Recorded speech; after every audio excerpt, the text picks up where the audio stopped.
मंच के मध्य में विराजित अध्यात्म साधना के सुमेरु परम पूज्य गुरुदेव श्री श्री रविशंकर जी, आज के कार्यक्रम के मुख्य अतिथि, सिद्धांतों के लिए कुर्सी को भी न्यौछावर कर देने वाले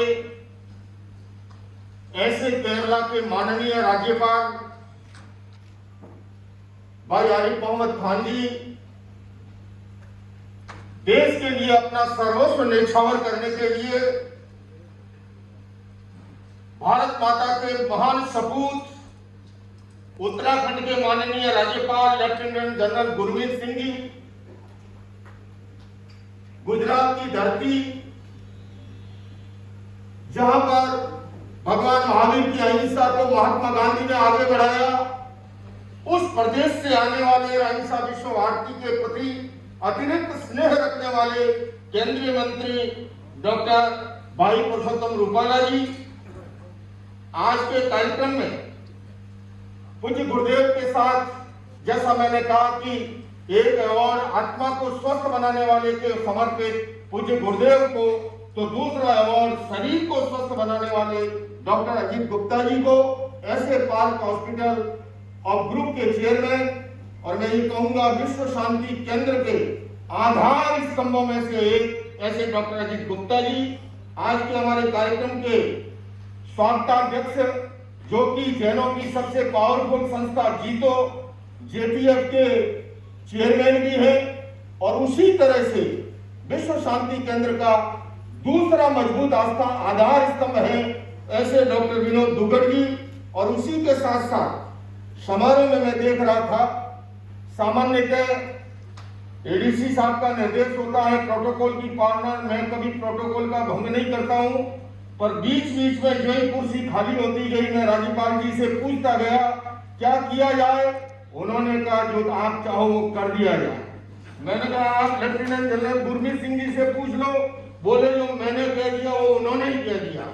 तो कितना देखिए, जब भगवान महावीर जिन्होंने अनेकांत का संदेश दिया और अनेकांत अपने आप में जो है विरोधी विचारों को सुन करके मन में खेद नहीं हो, और अनेकांत का उपासक आग्रह में खेद नहीं हो, मानव में मतभेद होना स्वाभाविक है, किंतु मतभेद होने पर भी मन का भेद नहीं हो, ऐसा दर्शन देने वाले भगवान महावीर की जब जन्म जयंती मना रहे हैं, तो मैंने देखा कि सामने बौद्ध सन्यासी आ गए हैं। हमारी विश्व की एक बहुत बड़ी विरासत तो हमारे बौद्ध बनते दीपांकर सुमेरदेव जी को मैं इस अवसर पर, और उसी के साथ साथ हमारी साहस के लिए जो प्रसिद्धि है तेजेंद्र पाल त्यागी जी ने, जो कि वीर चक्र विजेता है, कर्नल है, उन्होंने तो मुझे साहस का प्रतीक बता दिया। पर मैं आपसे पूछूं, आप किसी को पूछो कि भैया मौत से डर लगता है कि नहीं, तो हर आदमी कहेगा यार और तो कुछ नहीं हो गया, मौत से तो डर लगता है। किंतु अगर कोई कहे मौत से डर नहीं लगता है, 2-5% भी ऐसे, तो मान लेना या तो वो सैनिक है या वो सरदार है। ऐसी सरदार कम्युनिटी से हमारे भाई परमजीत सिंह चंडोक जी, और ये भी देखिए मैंने चला के कुछ नहीं किया, अद्भुत संयोग है, रामलीला मैदान में उस मंच पर मेरे साथ बौद्ध भिक्षु बनते दीपांकर सुमेरदेव जी भी थे, और ये हमारे परमजीत सिंह चंडोक जी भी थे, जो कि वहां से सही सलामत मुझे सुरक्षा के साथ लेकर के आए। तो आज इस मंच पर अनेकांत का जो रूप खिला है, और उस रूप के अंदर जब पूज्य गुरुदेव की उपस्थिति है, मैं आज लंबा समय नहीं लूंगा, केवल इतना ही कहना चाहूंगा बंधुओं और बहनों, इस समय कोविड काल के बाद में अगर मैं कहूं, पूरी दुनिया के अंदर वेलनेस के प्रति एक अजीब आकर्षण पैदा हुआ है, और भगवान महावीर ने 2600 वर्ष पूर्व जो सिद्धांत दिए, उन्होंने मुक्ति के निर्जरा के 12 भेद बताए, उसमें ध्यान और विस्तृत है। मैं पूज्य गुरुदेव के साथ पहले अंतर्राष्ट्रीय योग दिवस पर यूनाइटेड नेशंस के मंच पर था, और उस समय यूएन सेक्रेटरी जनरल पान की मून और हमारी भारत की विदेश मंत्री सुषमा स्वराज जी थी। मैंने उस समय गुरुदेव की मौजूदगी में ये निवेदन किया कि ध्यान और योग हमारी कितनी प्राचीन विरासत है। मैं जिस परंपरा से आता हूँ, जैन धर्म के 24 तीर्थंकरों की जितनी भी प्रतिमाएं मिलती है वो सारी की सारी ध्यान और योग की मुद्रा में मिलती है। इससे बड़ा और क्या होगा। तो आज हम और उस ध्यान और योग को, उस वेलनेस को पूरी दुनिया के अंदर ले जाने के अंदर, और मुझे कहने में सामने व्यापारी वर्ग बैठा है, मैं उन्हें बताना चाहता हूं। लोग तो कहते हैं आजकल बिजनेस नहीं है, धंधा नहीं है।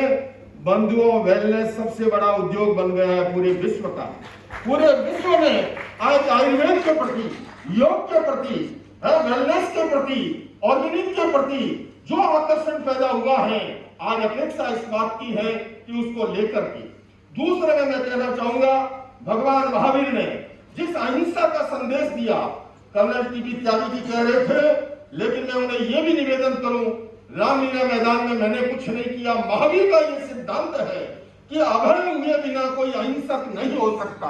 अहिंसक होने की अनिवार्य शर्त है वो अभय होना, और अभय की पराकाष्ठा, अभय की पराकाष्ठा अगर मैं कहीं देखता हूं, पूज्य गुरुदेव ने खूंखार आतंकवादियों को आत्मसमर्पण कराया है। पूज्य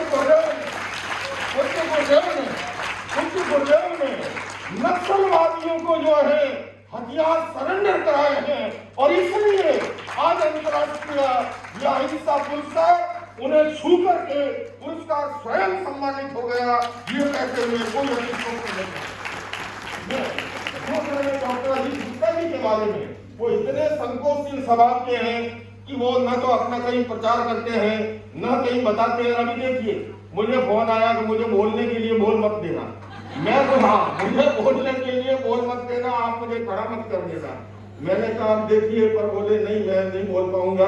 तो मैंने कहा डॉक्टर अंकित से, बोले वो तो मेरे से भी ज्यादा संकोचशील है, जैसा पिता वैसा पुत्र।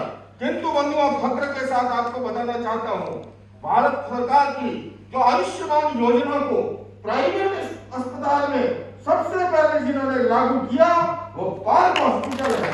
इसलिए मैं कहना चाहता हूँ, आजकल हम जानते हैं चिकित्सा और शिक्षा ये व्यवसाय बनते जा रहे हैं। ऐसे माहौल में जिन्होंने समाज सेवा का भी रूप जीवंत रखा है, इसलिए उनको भी अहिंसा चिकित्सा के क्षेत्र का अहिंसा इंटरनेशनल अवार्ड समर्पित करके अहिंसा विश्व भारती अपने आप को गौरवान्वित महसूस कर रही है। बंधुओं और बहनों, मैं पूज्य गुरुदेव से निवेदन करने वाला हूँ। भगवान महावीर बिहार में पैदा हुए, भगवान बुद्ध उनका बिहार से संबंध है। आज हम देखते हैं बिहार के अंदर जब दंगे होते हैं दुख होता है, जब रविंद्रनाथ टैगोर के बंगाल में जब दंगे होते हैं दुख होता है। गुरुदेव आपकी हमारी जरूरत उस बिहार में अधिक है, उस बंगाल में अधिक है, उस यूक्रेन और रशिया में अधिक है, और आप जैसे संती जो है वो शांति का संदेश दे सकते हैं। भगवान महावीर हमारे सामने नहीं है, मर्यादा पुरुषोत्तम राम नहीं है, किंतु महासूर्य थे, किंतु दिया बनकर के हम जो है इस क्षेत्र के अंदर अपना अवदान दे सकते हैं। तो बंधुओं और बहनों, आने वाले समय के अंदर हमारे देश में, क्योंकि हमारे प्रधानमंत्री जब विकास की बात करते हैं, डेवलपमेंट की बात करते हैं, मैं साथ साथ ये कहना चाहूंगा कि जब सोसाइटी में पीसफुल एटमॉस्फेयर होता है तभी इन्वेस्टर आता है, तभी डेवलपमेंट आगे बढ़ता है। और इसलिए समाज में शांति और सद्भावना कैसे रहे, उसके लिए संतों का बहुत बड़ा दायित्व है। आज भी हमारे यहाँ प्रतिदिन मंदिर, मस्जिद, चर्च, गुरुद्वारे के अंदर लाखों लोग आते हैं, और हम धर्मगुरु उनका सही मार्गदर्शन करें तो सरकारें करोड़ों रुपए खर्च करके जो काम नहीं कर सकती वो आसानी से काम हो सकता है। मैं निवेदन करना चाहूंगा, आज पर्यावरण प्रदूषण के बारे में भगवान महावीर ने 2600 वर्ष पूर्व सट जीव निकाय का एक मौलिक सिद्धांत दिया था। उन्होंने कहा पृथ्वी, पानी, अग्नि, वायु, वनस्पति और त्रस्त, इसका अनावश्यक उपयोग मत करो। और साथ ही साथ उन्होंने भोग और उपभोग की सीमाकरण की बात कही थी। हमारे केंद्रीय मंत्री भाई रूपाला जी उसी के बारे में बता रहे थे। आज उस सूत्र को अगर आत्मसात किया जाए, किंतु उसके साथ साथ एक बात और कहूंगा, पर्यावरण प्रदूषण खतरनाक है, किंतु वैचारिक प्रदूषण उससे भी ज्यादा खतरनाक है। इस सोशल मीडिया के युग के अंदर फेक न्यूज के माध्यम से जिस तरह समाज के अंदर नफरत का कचरा भेजा जाता है, गली का कचरा तो फिर भी साफ हो जाएगा, किंतु दिमागों में भेजा जाने वाला ऐसा नफरत के कचरे को खत्म करने के लिए सभी धर्मगुरुओं को मैं आह्वान करता हूं कि आइए हम सब मिलकर के, आओ मिलकर बैठते आपस में बात करें। 4 कदम ही सही चलने का साथ करें। यूं तो दूरी से दूरी बढ़ती जाएगी, कभी तो हम खुद से खुद की मुलाकात करें। तो आइए हम सब मिलकर, और मैं इनके सम्मान में भी ये कहना चाहता हूँ कि इतिहास कांच के टुकड़ों का नहीं, उज्जवल हीरों का बनता है, और इतिहास घास के तिनकों का नहीं, फौलादी तीरों का बनता है। अरे सम्रांगण में हथियार डालने वालों, इतिहास कायरों का नहीं, ऐसे त्यागी तपस्वी बलिदानी महावीरों का बनता है। तो बंधुओं से मैं इनके सम्मान में, क्योंकि बहुत सरल बलिदान कठिन है, पतन सहज उत्थान कठिन है, गाता है खंडर का हर पत्थर, ध्वंस सरल निर्माण कठिन है। तो ये निर्माण के लिए, सृजन के लिए, उत्थान के लिए जो समर्पित है, और इसीलिए हमें भगवान महावीर के 2622वें जन्म कल्याणक दिवस के अवसर पर, जन्म जयंती के अवसर पर, और साथ में एक मणिकंचन संयोग था। पिछले वर्ष अप्रैल में विश्व शांति केंद्र का भूमि पूजन हुआ, और उसका स्थापना दिवस फिर अप्रैल में इस कार्यक्रम के अंदर। तो आज महावीर जयंती का अवसर, विश्व शांति केंद्र के स्थापना का अवसर, और ऐसे अवसर पर ऐसी विभूतियों का सम्मान करके मैं समझता हूँ वो अधिक प्रासंगिक रूप से अब बना सकते हैं। मैं अधिक लंबा समय इसलिए भी नहीं लूंगा। हमारे जहाँ पर माननीय केरल के राज्यपाल, मैंने उन्हें सुना है जब वो अनितांत के बारे में बोलते हैं, मैंने सुना है गुरुदेव को जब वो शाहबाग के बारे में बोलते हैं, मैंने सुना है लेफ्टिनेंट गुरमीत सिंह जी को जब वो बोलते हैं, मैं कहता हूँ मुर्दे में भी प्राण फूंक देते हैं, रोंगटे खड़े कर डालते हैं। तो ऐसी शख्सियतें जब मंच पर है, मैं अधिक लंबा समय नहीं लूंगा। आप सबका बहुत बहुत आभार। ओम।